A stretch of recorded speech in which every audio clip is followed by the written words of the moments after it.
sí, que sí, que sí, que sí. Yo sé que me dices que sí, que sí, que sí, que sí. Welcome back to the SportsMax Zone, and we continue with football. The 13th round of Spain's La Liga ended on Sunday. These are the results from the round. Real Betis, of course, they lost to Sevilla 2-0. We had a 2-all draw between Mallorca and Elche. Real Sociedad overcoming Osasuna 2-0. A 3-all draw between Valencia and Atletico Madrid. Villarreal beating Getafe 1-0. Real Madrid 2-1 over Rayo Vallecano. Alaves with the win there against Levante. Celta Vigo and Barcelona, they could only manage 3-all in that draw. Espanyol beating Granada 2-0. And Cadiz, they won against Athletic Bilbao. These are how the points are right now. Real Sociedad, they are in first position on 28 points. Real Madrid on 27, along with Sevilla. They're in third, also on 27 points. Then we have the defending champions, Atletico Madrid, in fourth position on 23 points. Valencia, they're in 10th position on 17 points. Well, former Trinidad and Tobago international Brent Sancho, he rejoins us as we recap round 13 of La Liga. Welcome, Brent. Hey, Mariah, how are you doing? I'm doing fine for now. Are you surprised that Real Sociedad are the early leaders? Not particularly. We always felt that, obviously, with all the changes to the top protagonists in La Liga, in the likes of Real Madrid and, of course, Barcelona and the IC as well, Atletico Madrid, that this normally happens at this point. We saw it, they had a good season as well last season, they were up there for quite some time. The question for Real Sociedad is if they can fix some of the challenges they had last season, and that is injuries. They don't have the depth in the squad that you would need to navigate through a La Liga season. Yeah, and Brent, you know, one of the matches that really stood out, Barcelona, they had a 3-0 lead at halftime. They squandered that goal lead, and of course they ended up drawing 3-all with Celta Vigo. What did you make of that? Well, Ansu Fati got injured, and that's the main reason why Barcelona, of course, allowed Celta Vigo back into the game. But it really showed exactly the problem and the challenges that Xavi's going to have as manager of Barcelona. It's a team that is void in so many different compartments and so many different departments of the field that it's a hell of a job. And that man there, Ansu Fati, of course, out with a hamstring injury now, is a big loss for Barcelona. He makes them a different team. He brings something, of course, different to the table when he plays, and when he's not there, they're very much a ninth place team in La Liga, and you can see that by the type of results they've had because of the injury that he would have had for most part of the season. Sevilla, I want to talk Sevilla with you, Brent, because they have gone under the radar so far this season. Not many people talking about them, but the management team, and led by Monkey, of course, the ace recruiter, they believe that they can build something that can challenge for this league title. Let's not forget they went close last season, and it was only in the dying embers of the competition, the tournament, that the wheels fell off. They kept Jules Kounde from Chelsea and some other big, deep-pocketed European teams for a reason, because they believe that with him, their chance of winning La Liga is strong. Based on what you've seen from the usual suspects, Atletico, Barca, Real Madrid, does Sevilla have an outside chance or better of going all the way this time? Yeah, I think they do, and the man in question that you just mentioned, he was one of the guys that, of course, gave us a talk on this FIFA course. And he said something interesting, George, through that talk. He said that they are not a selling club, which is very interesting.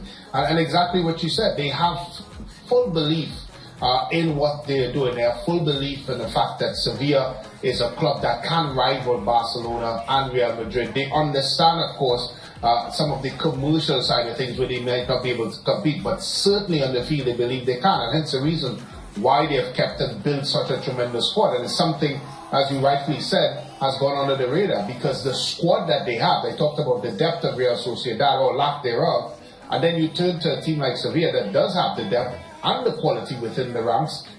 They can certainly make a run, and I'm sure they would have learned from some of the errors they would have had last season, because I think they had that run a bit too late. and then they crumbled when they really needed to stand strong in the title race. But I think you're looking at a Sevilla team that seemed to be poised to make a run for this season's La Liga Championship. And if you look at the numbers on the table, they are third. They're the third most prolific team in the league this year with 21 goals. But they have far and away the best defense. From 12 games, they've only let in 7 goals, which shows the wisdom of keeping Kounde as the leader of that defensive unit. And you know very well the old adage, you win championships on the back of outstanding defenses. They have the outstanding defense in Spain now, without doubt. And you have to put things in even further context. The fact that the teams that they're up against, they're not as potent as they used to be. A la Barcelona and, of course, Real Madrid. And that is a critical fact, as well as for me, Atletico Madrid. And combine that with a resolute defense that Sevilla had. I think they had something similar last year, but I think within the middle of the park, there may be some shortcomings. But I think this year they look a bit more of a well-rounded team. And because of that, again, I go back to the fact that the Barcelonas and Real Madrid that we are used to are not there this season.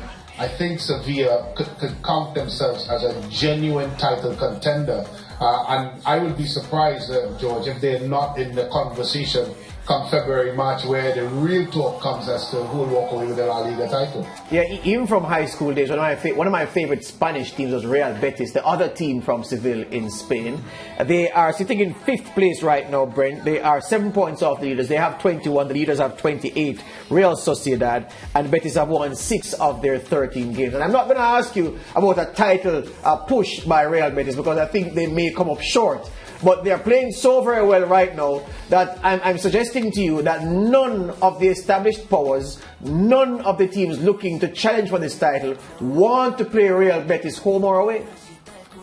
Yeah, they are that team this season. They are the joy to watch this season. And if you are a neutral fan, that's probably the team that you would support because they play exciting, attacking football and they are very difficult to beat. And I think at the end of the day, that is the type of team that no team in any league, to be fair, wants to play. And you know, if you go back to them last season, they were very, very inconsistent. I think anybody that watches La Liga would agree to that. When they are on song, they are a good team. I think so far, again, it's still very early, they have been a lot more consistent. And I think if they are to keep that consistency through December into January, February, they will be thereabouts, but certainly not in the title race conversation. Brent, they still have Joaquin Sanchez in the squad. I remember driving on the school bus when I was at university, telling a girl how to pronounce his first name. He was a Real Betis player then. That was 20 years ago, and he's still playing for Real Betis.